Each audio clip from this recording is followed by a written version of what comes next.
I'm Wendy. I'm an addict. Hi, family. I'm not going to be mean.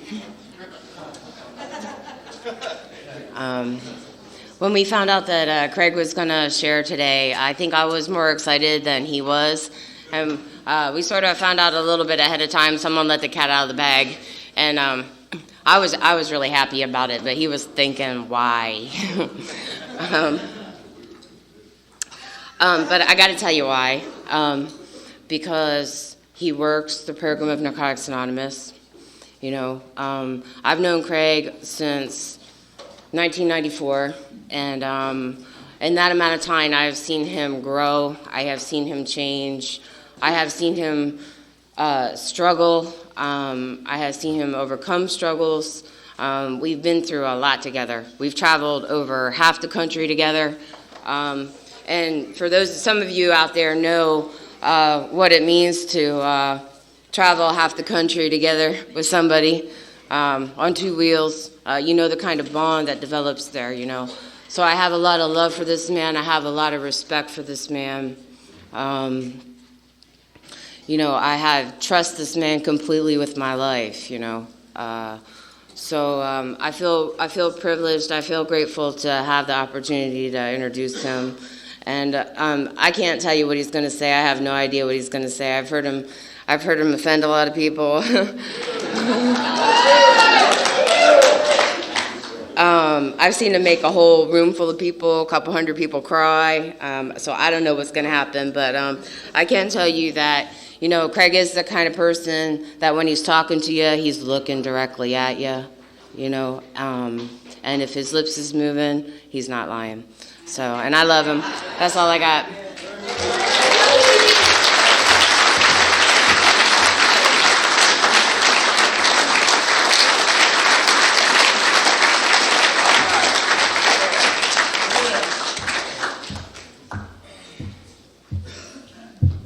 She's not lying either about me offending people.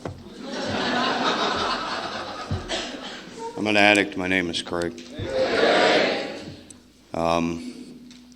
Yeah, there's a lot of pressure, you know. They're like, you're going to be the spiritual speaker. And those that know me know that my native language is usually profanity. So I tend to say fuck a lot, even today, you know. I figure I'm probably as good as I'm going to get in that area of my life, you know. And I know that because I used to teach at the university, and the dean would tell me, you can't say fuck in the classroom. He told me several times. So it's not meant to offend anybody, you know. I mean, it's a word, you know, and I don't get too caught up in words. I spent like 6 years studying words and happened to define what context I was using the word the in. So words are just words. They're like a series of letters, and, you know, the thing about using words to convey something from the spiritual nature, they're insufficient.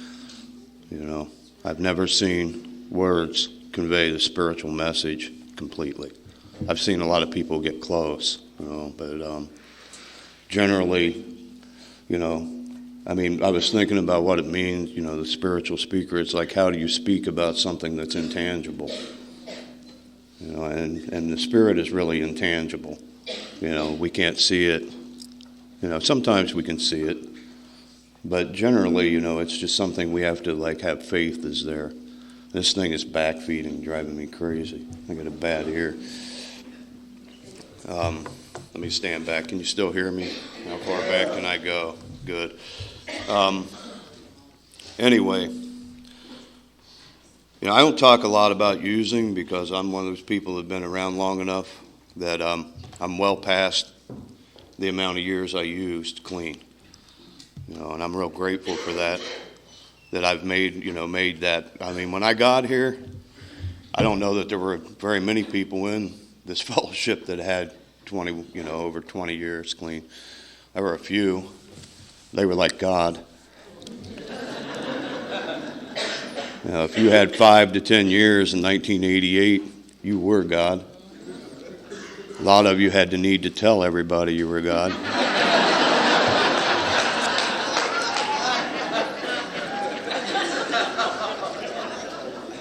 It hasn't changed. I still see them a lot. Now, not as much anymore, but, there were meetings I'd go to, and I could always tell. They'd come across the floor, the blue light shining out of their ass. They were a beacon of recovery, and they were there to save me. I had some kid with 30 days say, "You look like you just crawled out of the fucking dumpster. And you got like 10 years clean." So don't base like somebody's appearance on the outside with what's on the inside. The people that I am most close to, they're pretty easy to identify in the room.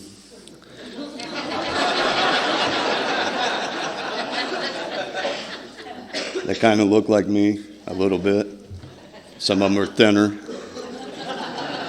Luckily, a couple of them are heavier. They did not tell me that was what I would gain, was a whole person when I came here.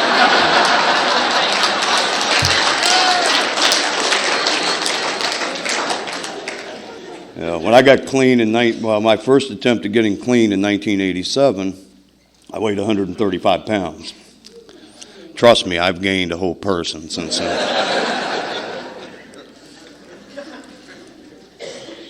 I was going through some old photographs the other day when I'm putting together this thing from, a book about, my past. And I'm looking at these pictures, and I couldn't identify the guy with the black hair and the little bitty chain belt that I have in my drawer. He was wearing it. So I think it might have been me.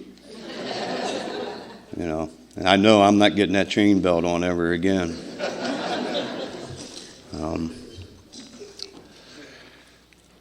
But the other things I've gained in this program have been like beyond anything that I could understand whenever I got here.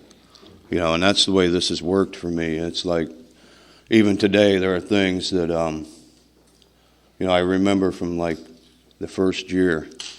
And I go, oh yeah, that's what the fuck he meant. And it's kind of cool because he still speaks to me, and it's been 18 years since he's been gone. So yeah, I really don't know what I'm going to say when I get up here. There are certain things that like always, tend to come out, like my beliefs about the fellowship and how it works, or, my beliefs about certain things. Some of them are fairly strong, and, some of them upset people, but I don't really care. I'm working on my delivery. That's what Ivan told me. He's like, it's not what you say, it's how you say it. He goes, when you kick the table over and threaten to shoot somebody in a meeting, they got your point, but they're not listening. They're trying to find a way out.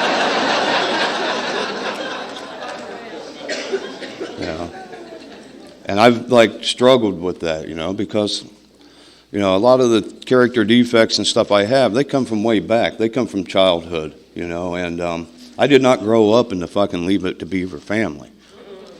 And I struggled through this fellowship and through the steps dealing with that shit, and I've dealt with it. So I don't really talk a lot about it other than let me tell you, when my dad said jump, you better be jumping. You don't even ask how high. You jump, and then you jump again to get higher. It wasn't like, and one of the people that he's always, I love him to death, but I met him here. He's always like, rah, rah, rah, rah. He calls me like every week, and he and I talked about that. And, we had some similar experiences, and he told me, Denny said, they did the best they could. And today I've come to terms with that. They did the best they could. And I got caught in a lot of things, and some of it, I have to take responsibility for and that kind of stuff. And this will go somewhere. I don't know when, but it always goes somewhere. I was the oldest son out of 4 sons, And I'm a fucking hillbilly from a hillbilly family. You know, we were working class. My father worked very hard, you know, to like provide for us. And coming from that background, you know, I was expected to behave in a certain manner. Like I said, I was the oldest of 4 sons. That meant I had 3 younger brothers to take care of. And the deal was, we went to school, somebody fucked with your brother. If you come home and you hadn't intervened, whether you both took an ass beating or you gave an ass beating, I was going to get my ass beat anyway, you know, because I didn't take care of them. You know, and that, you know, there's good aspects to that, and there's also bad aspects. I became responsible for other people. And I carried that for, you know, many years. And still today I struggle with, you know, being responsible for what other people do. You know, and taking it on things that aren't mine. And I'm trying to figure out what that means. You know, where do I end? You know, especially people I care about. Where do they begin?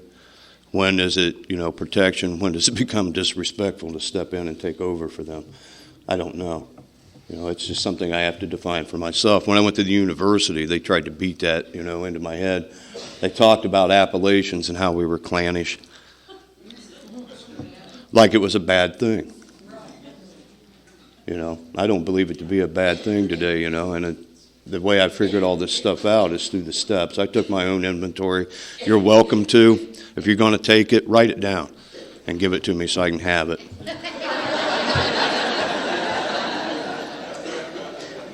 Now, if you're going to have some balls, get a big pair of chrome ones like it's on the back of Pack Rat's motorcycle and just give it to me. You know, don't do it back in the corner because that shit really pisses me off. And then I have this resentment that I get to speak about for the next 10 years.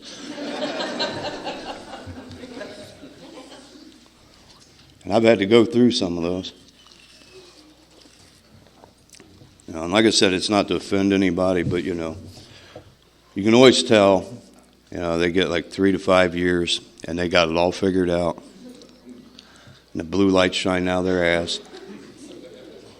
And they've come across the floor to tell me how fucked up I am. There's only one answer to that is, how would you know you're not there yet? When you get there, then you tell me how fucked up you are.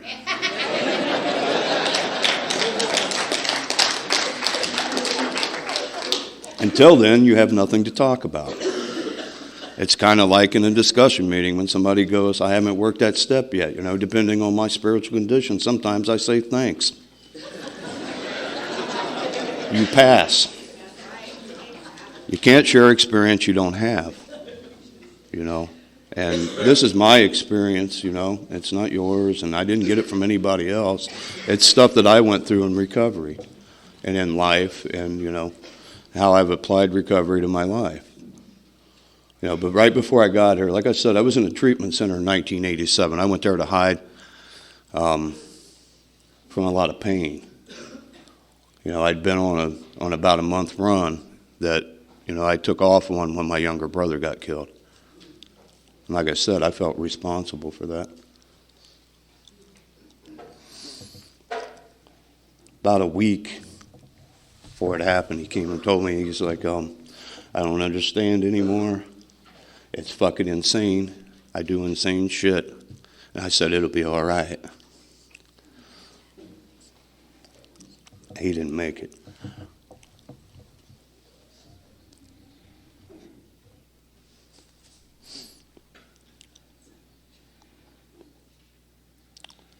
And even with 20 years of recovery, I still felt responsible. You know, that shit was beating my head. And I failed. You know, I let my brother die. You know. So I went into the treatment center. I had a resentment there, too. It cost $10,000 for them to take me to meetings. In 1987, I thought $10,000 ought to have bought me a better way to use. Successfully. I knew about meetings. I didn't like them. They talked about God, and they were all fucking hokey people. And none of them looked like me. You know, and so it didn't work. you know. Except, you know, I'd figured out that there was another way. And so I went in, come back out, checked the plants in the backyard, and I had to smoke them. Wasn't damn sure going to give it away. Nobody else stood over them with a semi-automatic rifle and watched them while I was in the treatment center. Luckily, the National Guard didn't get them. You know. But, you know, after that, in 1988, you know, it got bad again. Real quick. You know, I was one of those people, I had, like, my drugs fit in very specific categories, you know. And the weirdest thing was, the hardest thing was just damn weed. I couldn't figure out, you know. It was like, I thought it was like a staple. You just kept it in the cupboard like sugar. Wasn't really a real drug. You know, everybody had it. We just kept it. We smoked it recreationally 7, 8, 10 times a day.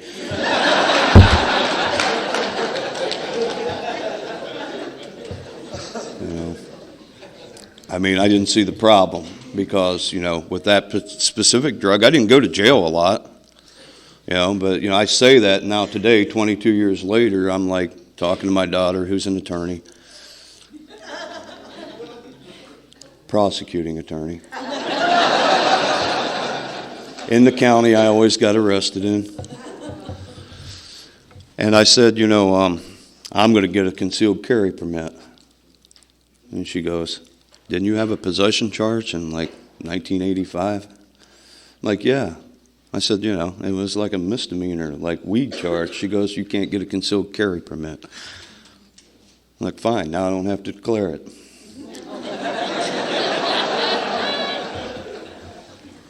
You know, but I never thought that was a problem. Today, now it's a problem, and it's 22 years later, and over a damn roach in the ashtray that they found because I was drunk.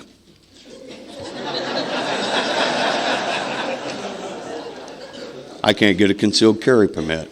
I'm sure a lot of people are grateful about that. But, you know, I didn't think it was a big deal then. Now it's become a big deal. And, but, you know, that's how I, you know, separated. I was really intelligent. Like I had, you know, I read profusely. Soldier of Fortune, High Times, Easy Rider magazine, and Hustler when Larry Flint was going through his First Amendment stuff.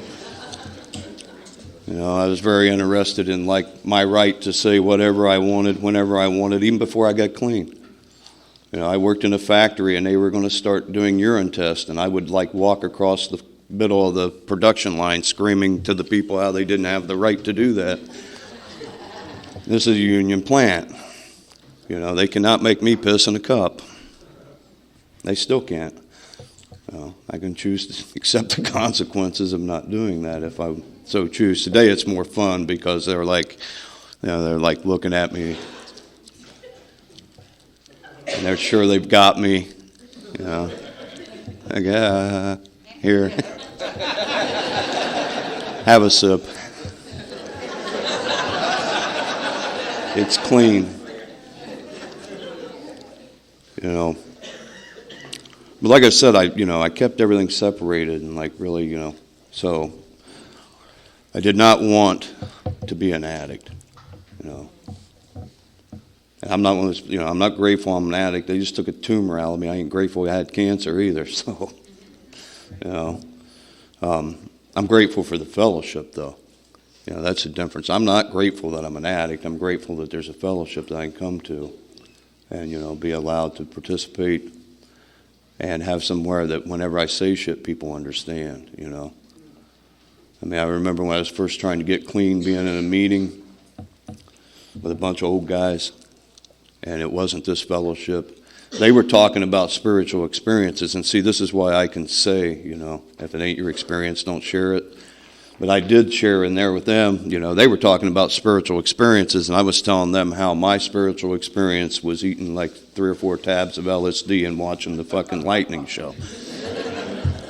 They said, we don't know anything about that. Keep coming back. So, and one of the opinions I have is usually I do not discuss other fellowships from behind the podium of Narcotics Anonymous. Makes us look like a fucking redheaded stepchild. I'm serious. To get up here and trash some other fellowship, that ain't what this is about. That's an outside issue. I made the choice to come to Narcotics Anonymous. Other people choose other things, And I don't really care what other people do. Outside of like this body, I have no real influence over anything anyway. And I'm not out to like change anybody's mind about anything. Those days are over. I'm old, I'm tired, and I'm fat. And I can't run as fast as I used to. That's why I have Crash. Like, Crash, I'm going to roll over there. You keep them off my back till I can get on the motor so I can get out of here. We're going to go. I'm going to go fast, and it's like boom, boom, boom, boom. That's about as fast as it goes.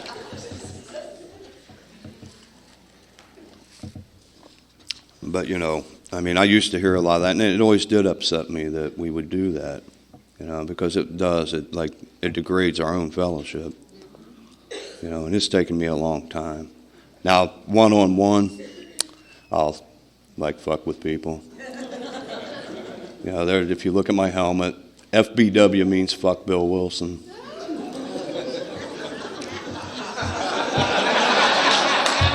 In case you were wondering. But it's an inside joke because, I don't really mean it.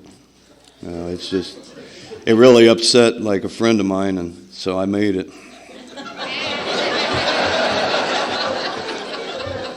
And when we get the opportunity, we put them stickers on his motorcycle.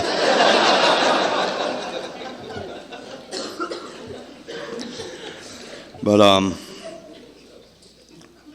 today it's been fun, and life is fun sometimes. But I'm not one of those addicts that believes that everything is going to be like really happy every waking moment of the day. That's not reality, When I wanted to be happy every waking moment of the day, I could usually get the right chemical combination to make that happen for a few years, and then it quit working. And what happened is that I woke up one day and realized I'm going to die this way. It wasn't a court case. I had lots of court cases in the past. So the courts didn't send me here. Family didn't send me here, really. I just woke up and had like the epiphany that like spiritually I was going to die that way. I was pretty sure that I really no longer had a choice and that it was over. I was 26 years old and it was over. And I'm real grateful that it didn't work out that way. Sometimes. Some days I have no fucking gratitude. It's like I had to wake up again. And it depends on how well I've been taking care of myself spiritually, emotionally, when I get there. Like Wendy said, I've been through a lot of shit in recovery. A lot.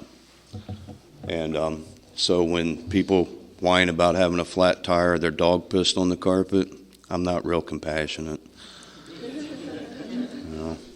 Because they weren't real compassionate with me when I got here. They would tell me shit like, work the steps or die, motherfucker. I mean, that's the way it was said. That's the way it should be said today. This is serious shit. I've seen it take people out at all phases of life. I've seen it take people out clean. They could no longer deal with the pain, and they put a gun in their mouth. And in some ways, at times, I get into, like, we're responsible for that. Because that's some of the things that I believe. I believe that sometimes as a fellowship, we forget our old timers. That's why, that's such a joke about Bill Wilson. At least they have reverence for him. Here we seem to forget the predecessors. All they are measuring sticks for people to figure out how well they are getting. You know, instead of like when they walk in the room, everybody's like, you know, why don't you try fucking hugging them? You know.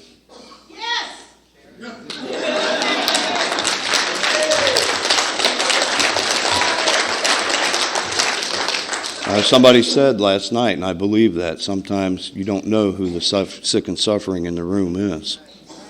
I've been in meetings with my guts hanging out and had fucking people spit on me.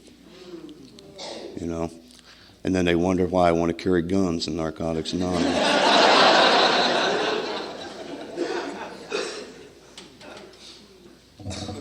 You know, that shit hurts whether you got 3 days or 30 years. You know, it's still a disease that I carry. You know, and on any given day, it can become active and it can like eat my soul. You know, and the hole comes back. I have to work again to like repair it. You know, and I've had to do that over and over in recovery. You know, and I've had like real geniuses tell me shit like, well, if I hadn't used, I'd have as much clean time as you.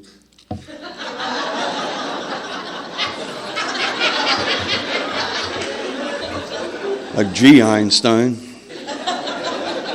I grew up in the fucking hollows and know better than that. You know, and they say stuff, you know, I mean, like, well, I hope when I have over a decade clean, I ain't as sick as you are. You ain't there yet. Keep coming back. You know. I mean, that's what, you know, the spiritual foundation of our fellowship is anonymity. And anonymity is more than your personal fucking identity, you know, or whether somebody uses your full name. Anonymity is about equality. That means with my time, I'm no better than anybody else. But it also means I'm no less than anybody else. You know, and if you're going to use the cliches, read the full thing and understand what it means. Too often I hear parrots when I walk into the room, you know, and they repeat a bunch of cliches. They don't understand what they mean, you know. Some things we probably shouldn't say. And if I happen to be there and you say one of those things, I'll probably tell you you shouldn't say that. And hopefully my delivery will be better that day. You know, if you're going to hand out key tags, it's not a good idea to pull the black one out when I'm in the room and say, let's start with the least important person in the room. I will, like, correct you. I am no more important, but I am no less important than the newcomer. Because you know what? Without people with time, there's nothing to give away.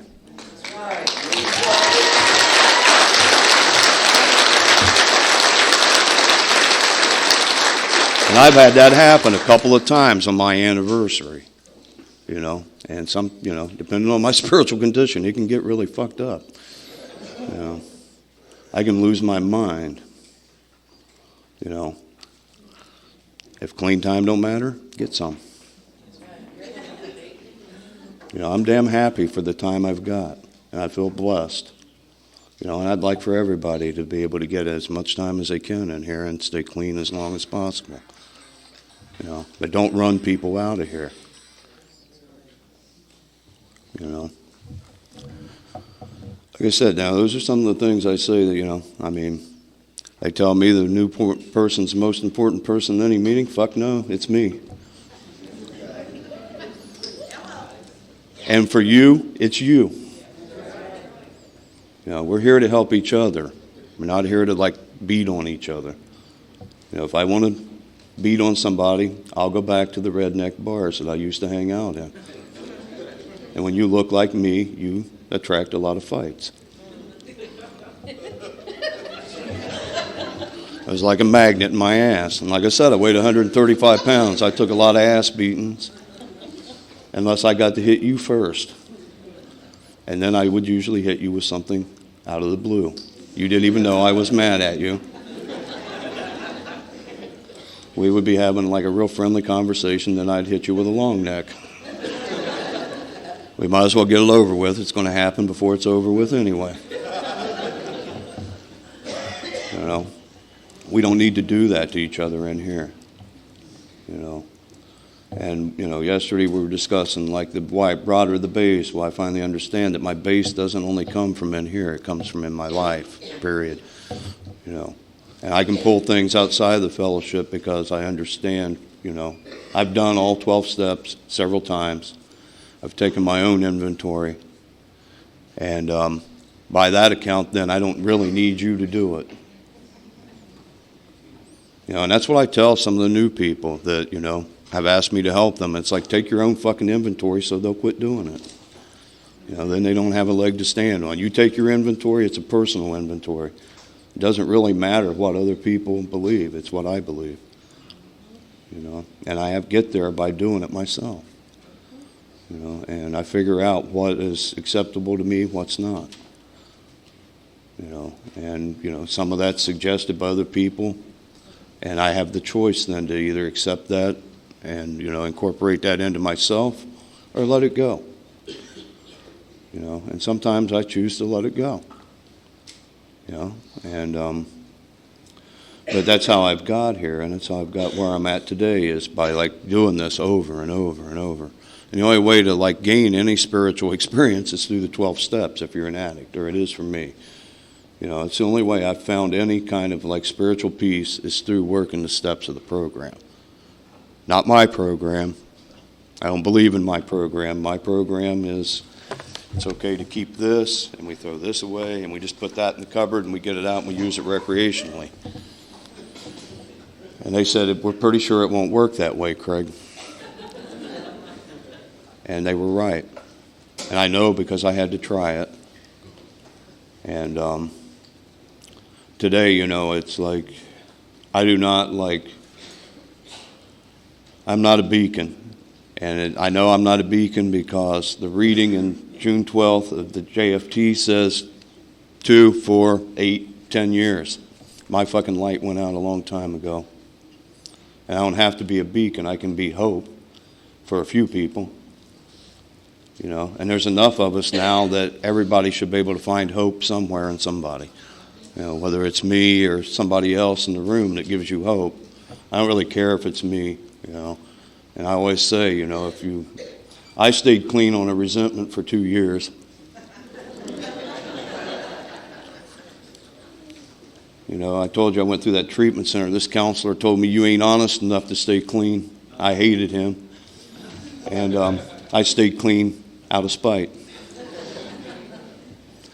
So if you're struggling and you really need somebody to hate, you can hate me. I don't care. A lot of people don't like me, and that's fine. You know, because I have like a handful of people that do. And I know, you know, what it means to be like loved spiritually by a group of people, you know, and how that works. You know, I learned that from my first sponsor by being able to help him go through an illness. And, you know, one of those cliches, like I said, we have to really explain them because the people would say, well, God doesn't close a door, but he opens a window, you know. So I'm like, cool. You know, when I got clean because I met my first sponsor, it's like, well, he took my brother, but he gave me Hebe.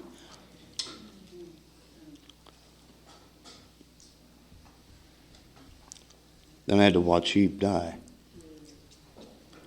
You know, in the first 3 years of being clean, I buried my sponsor. You know, and it's fresh in my mind because it's going through these old pictures, and there's pictures of me carrying his casket, the flag draped coffin. You know, there's me and Nasty in that picture. You know, that's still in my life. You know, 20 years that I've had this relationship with somebody named Nasty.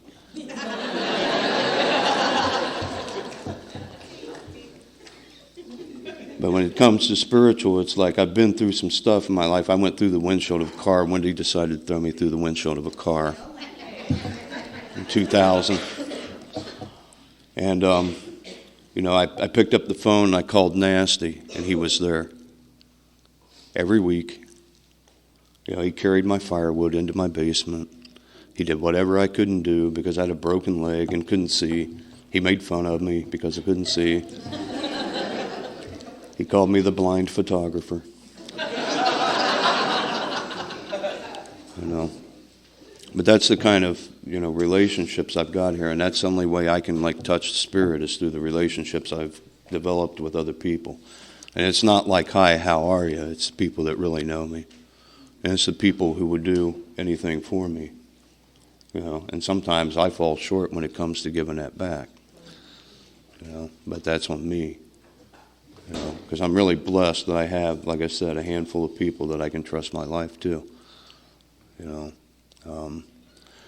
And in recovery, I've been through a lot, you know, and I've learned a lot from the steps, you know. I've made amends, you know, the amends that, you know, that were hardest to make, like, well, you know, the ones where it's like, well, they did this to me, you know.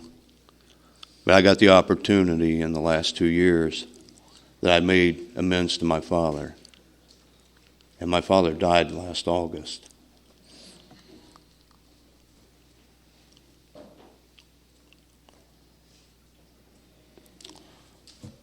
You know, they called me, I came, saw my stepmother, and I don't know if I called Crash or Packer at first, you know. All I know is they said the bag is on the bike, I'm on my way, you know. And Stitch and Mo rode from Warren, and Nasty came, and Crash and Packer stayed with me through the whole thing. And it's the kind of relationships I have. That's the spiritual part, you know. Anchovy helped me throw dirt on my old man. It's the people you need in your life, and that's the spiritual. You know, that's as good as it gets in this realm. You know, I don't know what it's like well, I do know what it's like when we cross over the other side. It's warm and wet, just like coming in. I didn't run to the light. And it was dark. The only thing I remember is that everything I ever wanted to know, I knew it, but when I came back, I had to leave it there, and that sucked. You know, because I could have come back and been a real guru. They had probably put my image in a stained glass window in a recovery center somewhere. But that's not how this works, you know. We keep going and we keep going, and, you know, even when it looks bad, we keep going. You know, today, you know, I can honestly say I am not afraid to use and die at all. I'm afraid to use and live. You know, dying's easy. It's final. I want to go back to where, like, you know, I wake up and go, I'm going to die this way. And I'm going to die alone and nobody, you know. Because what happened the last day I used is my mother said, I can no longer fucking help you get out of my house. I'm not going to watch you die too. You know? I mean, there were other things, you know, that it went on, and I was not like a real pleasant person whenever I would go on a run. You know, they would hunt me and find me and try to keep me out of jail, you know, which would be real interesting now that my daughter's the prosecutor. I would not let them take me alive. I would not want to be prosecuted by my daughter. She's 4 foot tall and she has fangs.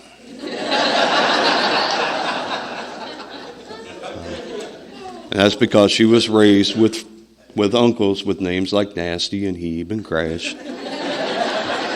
She's not really afraid of anybody.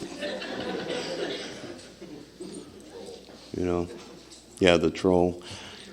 But, you know, those are things that, you know, I mean, I've done a lot of things in recovery, and after we buried my father, you know, they said, what are you going to do? And I said, I'm going to run away. So Christ says, well, I'm going with you. I'm like, I'm going to brutalize you. And I did. We rode 5,500 miles in 11 days. First day was 1,150 miles with 2 hours of sleep. Julie goes, I don't know if I can do that. And it's like, you'll do it or you get a Bible and a bus ticket home. And they went anyway. Why? You know, it tells me they're insane. Somebody told me we were going to do that, and then their answer was, is if you complain, I'll give you a Bible and a bus ticket home. I'd be like, fuck you. But they went anyway. You know, Crash is a spiritual giant. He told him we were taking my father's ashes to some reservation in California to get off work. My father's German.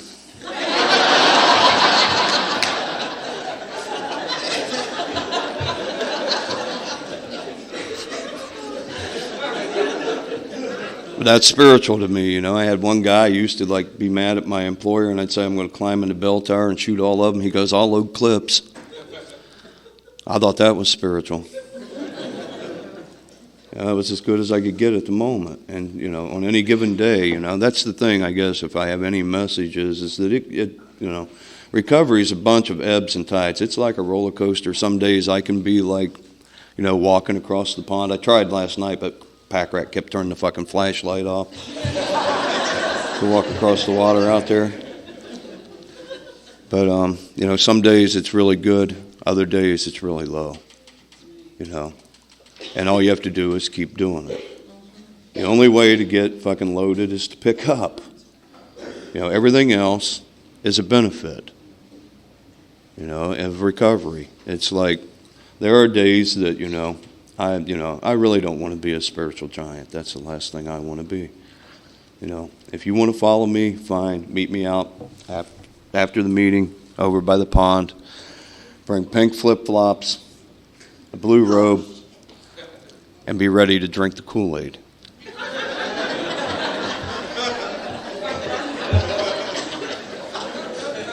That's why we have no leaders in Narcotics Anonymous.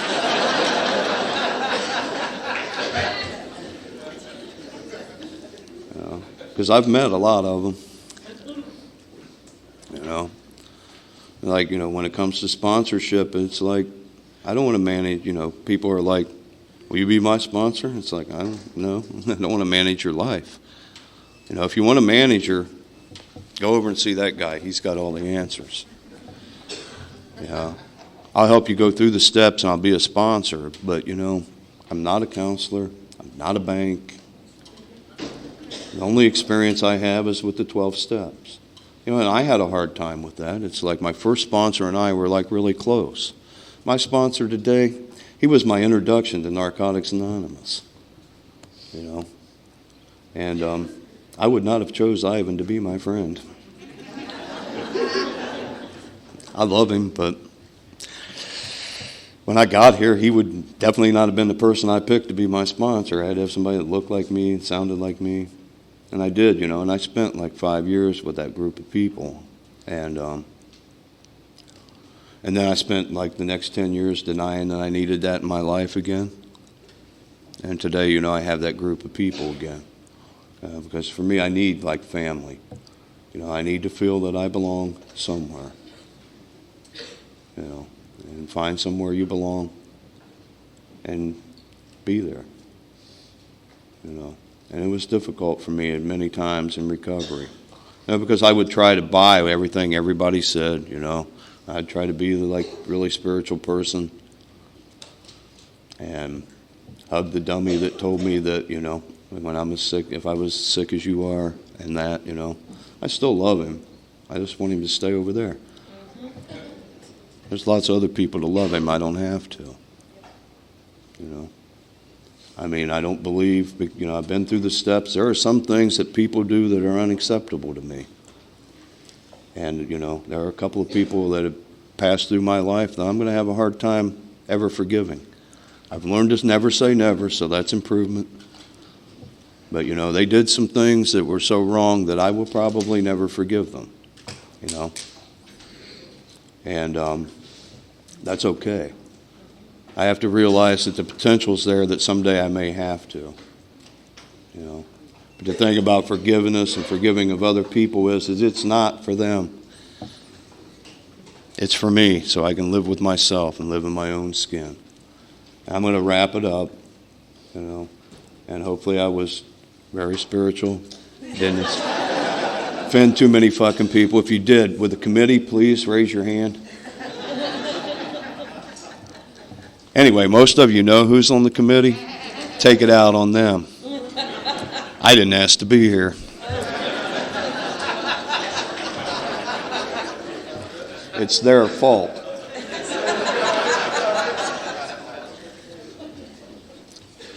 Like I said, I've learned a lot and I've gained a lot. And, And I understand what it means to be a friend, you know. I understand what it means when my friend says, I'm tired, it's time to go. I also know what it means to never let that memory die. You know. Because that's my hope, is that somewhere I touch enough people that I'll live forever. Because I believe that is the eternal life, is, you know, the ripple effect in the pond. I've said something somewhere, somebody hung on to it, they passed that on, and it gets passed on and on and on and on, and we live forever. You know? So as long as I keep preaching the gospel of Hebe, Hebe will live forever. And Hebe would tell me things like, go lay on the fucking couch and shut up. It's 7 o'clock in the morning. It's not that goddamn important. I got up for 13 years to a bugle. I'll wake you up at a decent hour, and we'll go get something to eat. And that's what he did. You know, I'd be in some new early recovery chaos, screaming and yelling the world was coming to an end. And his answer was, go lay on the fucking couch. And be quiet. I understood that. I was real grateful because most people wouldn't let me sleep on their couch because I'd set it on fire. I've burned a few couches in my lifetime. Sometimes I was on them. You know, so those are the kind of things that I never forget. And, you know, and I remember pissing in some citizen's yard while this rooster was crowing, the sun was coming up. That's spiritual. Standing with your sponsor, pissing in somebody's front yard. And a rooster's crowing and the sun's coming up. Worked for me.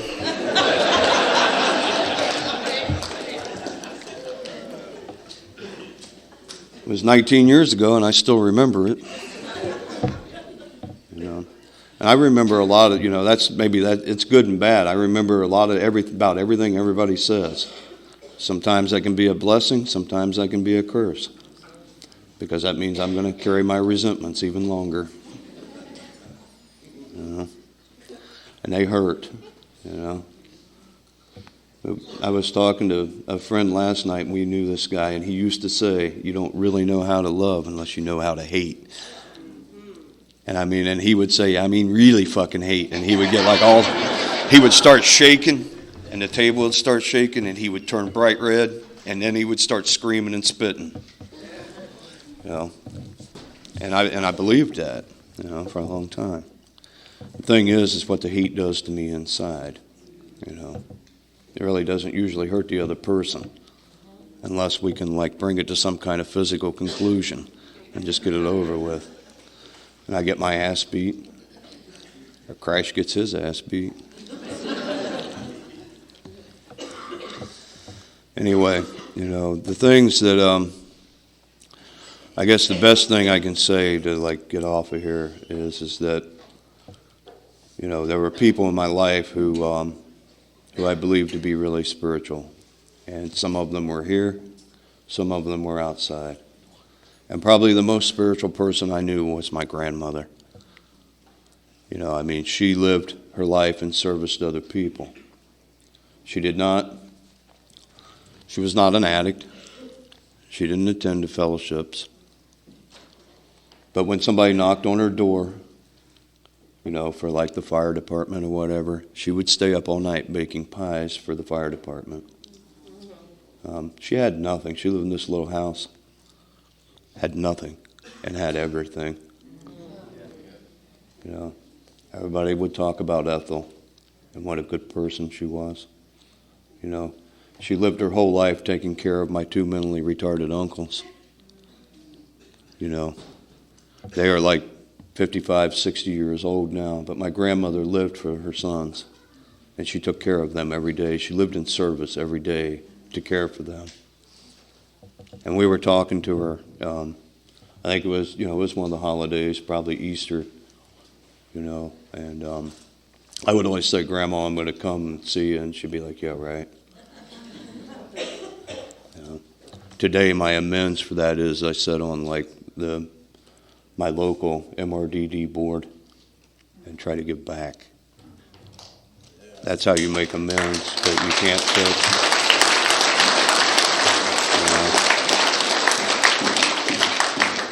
Before she died, and this is the gift she gave me, we were discussing things of a spiritual nature. We did that a lot. I explained the steps to her one time. She goes, that's just a good life. And I would like say this step, and she'd go, yeah, I do that. But the truth was she did. And she's like, you're just living a good life. And she's like, I'm glad you're not going to jail anymore. Anyway, the last discussion we had, we were discussing things of a spiritual nature. And she told me some stuff about herself, And she said, I know who and what I am today, and I'm okay with that. That's my hope for you, is that you find out who you are and you become okay with that. Thanks.